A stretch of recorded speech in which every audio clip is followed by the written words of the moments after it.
What's up YouTube, Capital G here, got a fantastic Noble Knight duel for you guys to check out. That's something I haven't been able to say on this channel in a very long time, but obviously Noble Knights getting, they're getting more support in Rise of the Duelist with the Flame Noble Knights. I think the cards are very good. I'm not going to say they completely power creep the old Noble Knights, because if you consider ISO like an old Noble Knight, you still definitely want to play that card, but basically it's just like the new stuff's better than the old stuff, and it works really well, and it gives you so much more disruption than the old Noble Knights did. Old Noble Knights were just about like getting one or two monsters on the field and then making that monster as unkillable as you could. New Noble Knights can do close to that, but they also get disruption to actively stop what your opponent's trying to do, and that's why I think that they're just better. They're also more economical in my opinion. Anyways, this duel versus Dark Magician is going to be surprisingly close, so let's see what's going to happen here. I think Noble Knights are up first, and your Noble Knight plan should always be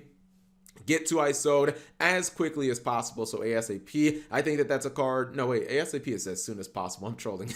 I think you should always try to get to ISO'd quickly. Usually ISO'd can get you your God Phoenix Gearfried, which is a card that's kind of live immediately in this deck. Now, you can't summon it because you're locked under your ISO'd, but it's very, very good in this, the new Noble Knight stuff, because you have so many monsters that act as equips from the graveyard. He's going to summon my good buddy Tanjiro from Demon Slayer. That's basically what that card is. He's gonna go for Roland, right? Yeah, Roland is the level 5, and then I think Charles is the level 9. His opponent will go with Rod, and right now he's lucky. His opponent doesn't really have any disruption but a Called by the Grave, which isn't all that good against Dark Magician, so he can kind of do whatever he wants. He is going to stack his deck before searching or before adding with the Magical Circle, and then he's going to go for the Dark Magicians, draws a couple cards, and he's going to proceed into battle. Now look, I personally would have navigated my turn a little differently if I was the Dark Magician player. He cannot target the Roland on field because it does have the protection. I also think it's immune to card destruction right now. If I'm not, yeah, it can't be destroyed by card destruction, or it can't be targeted. But what he could have done here is he could have activated he could have activated the Dark Magic Veil in his hand. He could have special summoned the Magician of Dark Illusion, and he could have banished one of these cards. Like, even if you can't get the monster off field, you can start attacking this back row, because when you do ultimately take Roland and you synchro summon into a Charles, keep in mind they get these cards back from the graveyard. So if you have a chance to banish these, you probably want to take that opportunity, because destroying them or letting them hit the graveyard doesn't matter. Your opponent will just get them back for free. So he is going to synchro into Charles, as predicted. And now his opponent is going to activate that copy of, I think that's Eternal Soul. He'll draw a card, and then he'll also be able to activate Magician of Dark Illusion. I think this is happening, or the Magician is going to go in a new chain, but he is able to ultimately destroy the Dark Magic Circle. So he's not going to be able to resolve that effect, because Charles can destroy any card on the field when an equipped is, equipped to him or something like that. He's going to take that copy of the Dark Magicians, and it's looking really bad. Like, if you look at the game state, you're like, man, Cap G, Dark Magician player is getting wrecked, but just hold up. He will activate that Extravagance, and luckily he's able to draw some cards, activates Dark Magic Veil, and that gets him his Dark Illusion back from the graveyard. Keep in mind, this counts as Dark Magician on field. That's why you can use it with Circle, and you can use it with Dark Magic Attack. Get rid of all 5 of that back row, baby.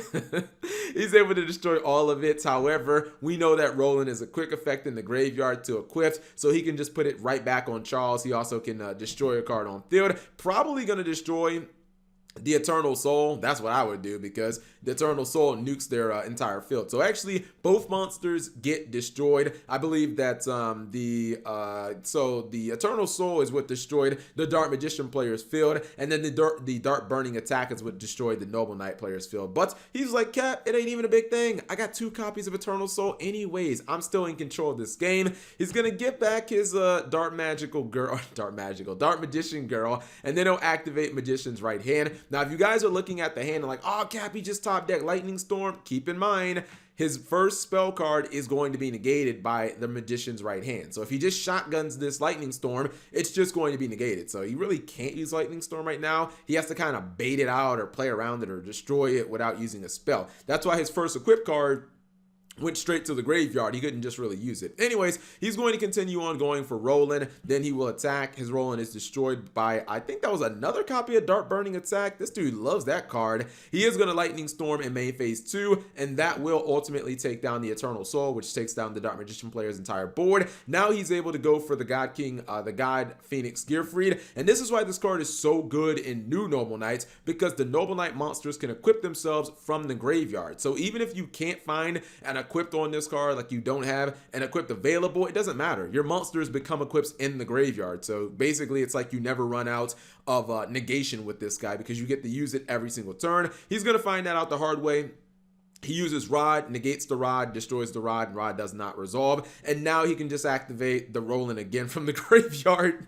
Gets free negation. He's going to go ahead and pop the copy of Mahad, but doesn't matter, it floats. But now, as long as he just keeps attacking and just keeps negation on his copy of Gearfried, I just don't see how the Dark Magician player could win. Unless he top decks like Impermanence, which could stop it. But he's not going to do that. He's going to play Rod. It's going to get negated by the Phoenix Gearfried, and he's just going to scoop it up. I really like that interaction, man. The interaction of the Noble Knight cards being free floaters from the graveyard every single turn, and then Roland being able to be used as a quick effect. That is so good with the God Phoenix Gearfried, and it's so good with their level 9 Synchro Monster Charles, because it kind of means, like, even if they use their negation, specifically with the Phoenix Gearfried, it doesn't matter, because they just get it back during the next turn anyways, and that can even be during your turn if it's this card specifically, because it's a quick effect. So yeah, new Noble Knights are definitely better than the old Noble Knights, and I think they'll at least be like regional top 8 worthy. I mean, I'm excited about the new Noble Knights, and I've never really been a fan of Noble Knights, but the new ones definitely look good. Anyways, if you guys are interested in the Noble Knight deck profile, of course, it will be in the description below. Thank you guys for watching. As always, subscribe if you have not already, and turn on that notification bell for daily videos.